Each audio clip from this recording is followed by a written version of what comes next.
Hey guys, the Firebird is here. It's just me.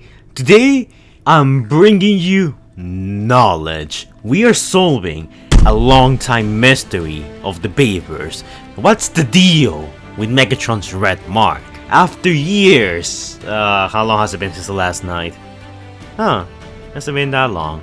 After a few years of wondering, we finally have official concrete information and clarifications as to what the red mark is. Now, I also teamed up with a couple of subscribers on Discord to break down and explain what the red mark is.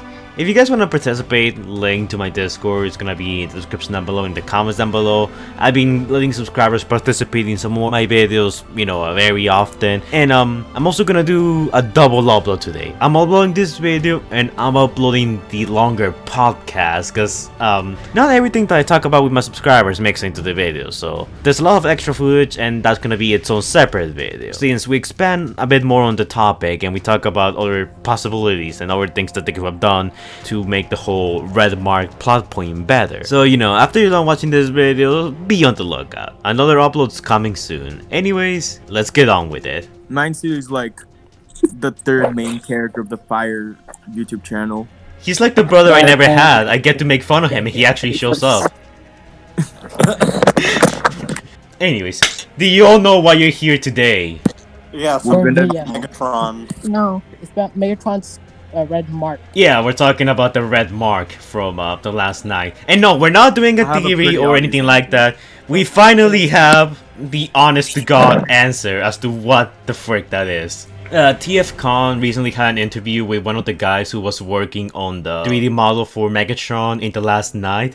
And he revealed that they made the whole, night look for Megatron. They were done until one day, and I'm not joking when I say this, Michael Bay just kicked the door open, went into their office and showed them a picture of Megatron's face. That's the first poster we have ever seen with a red mark. And he was like, guys, look!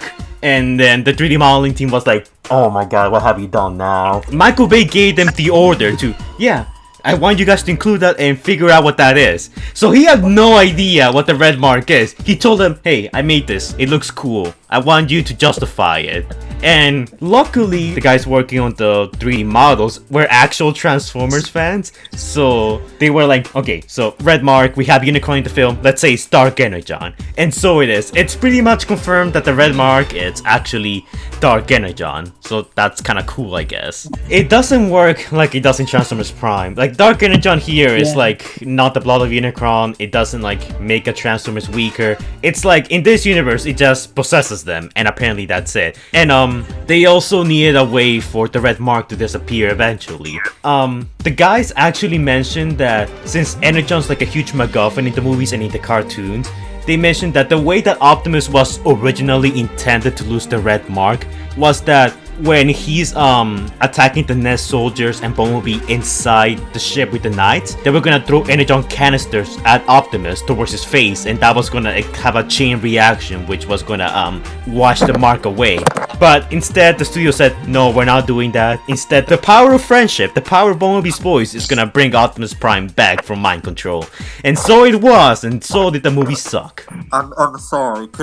That's really confusing. To talk about That's really I insulting. mean, in 2007, he got his voice back, but somehow he lost it. About how insulting it is. Did you really just say that in this continuity, Dark Energon isn't the blood of Unicron? It is in a way, but it doesn't work like in Transformers Prime. It's weird.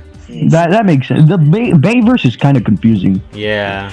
So that makes sense. The Bayverse. Nothing makes sense. That's very confusing. Bayverse, more like no. Apparently, Michael Bay went to the design team and was like, hey, figure what this is. So he had no idea from the beginning what the red mark was supposed to do. To be honest, I don't think Michael Bay knows anything about the Actually, you Transformers. know what I just I'm realized? pretty sure he doesn't. Michael Bay looked at the toys and thought, Add the red mark Yes. into the Yeah, guys, it's exactly what it sounds like. Michael Bay had no idea and just thought it looked cool. Which, it's kind of to be expected, but at the same time, it's a bit of a betrayal because I do know quite a few people I used to follow make tons of theories about this thing, and now just to find out that Michael Bay was all like, hey, I made this, looks cool, I don't know what that is, figure it out. It's kind of insulting in a way. You know what's the worst part about the red mark? It actually cost them quite a bit of time to like make that like small smudge of like texture in Megatron's model. Apparently they were pretty thorough with it. Like they went inside like the helmet, like you know where the corners are around all of the pieces in there for Megatron.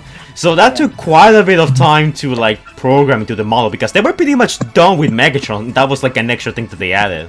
That's true because the toy didn't even have the mark, so Yeah, exactly. Yeah, it didn't.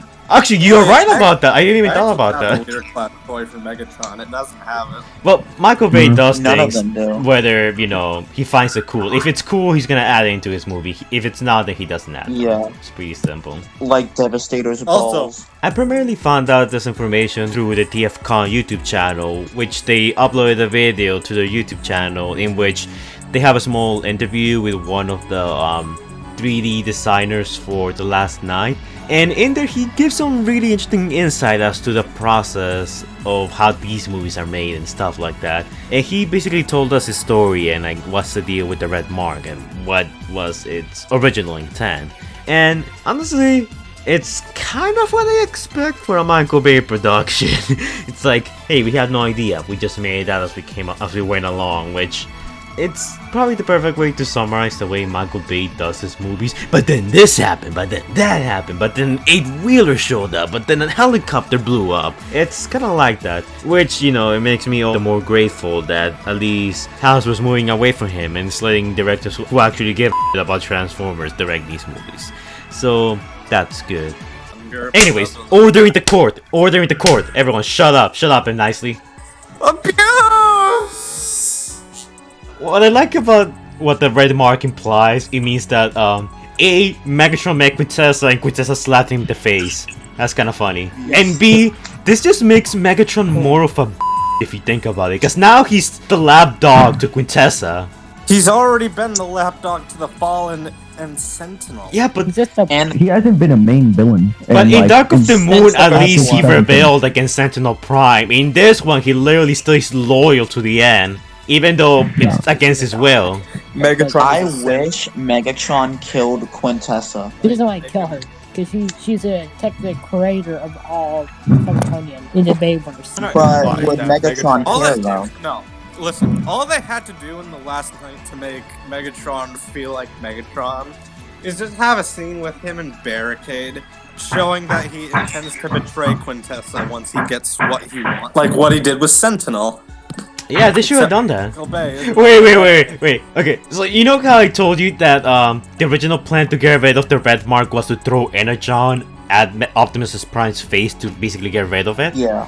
Okay, Yeah. Yeah. but What was it for Megatron? no, they never say it, but they did say that for Optimus they wanted the power of friendship to bring him back. Can you imagine like Barricade approaches Megatron, he's like, Megatron, you're not being you. I love you. And it's, yeah, I love you. And that power of their love brings him Megatron, back. kiss me. Kiss me, you fool. Notice me, Megatron Senpai. I stayed love loyal you. since the first movie, Megatron Senpai. I loved you more than Starscream ever did.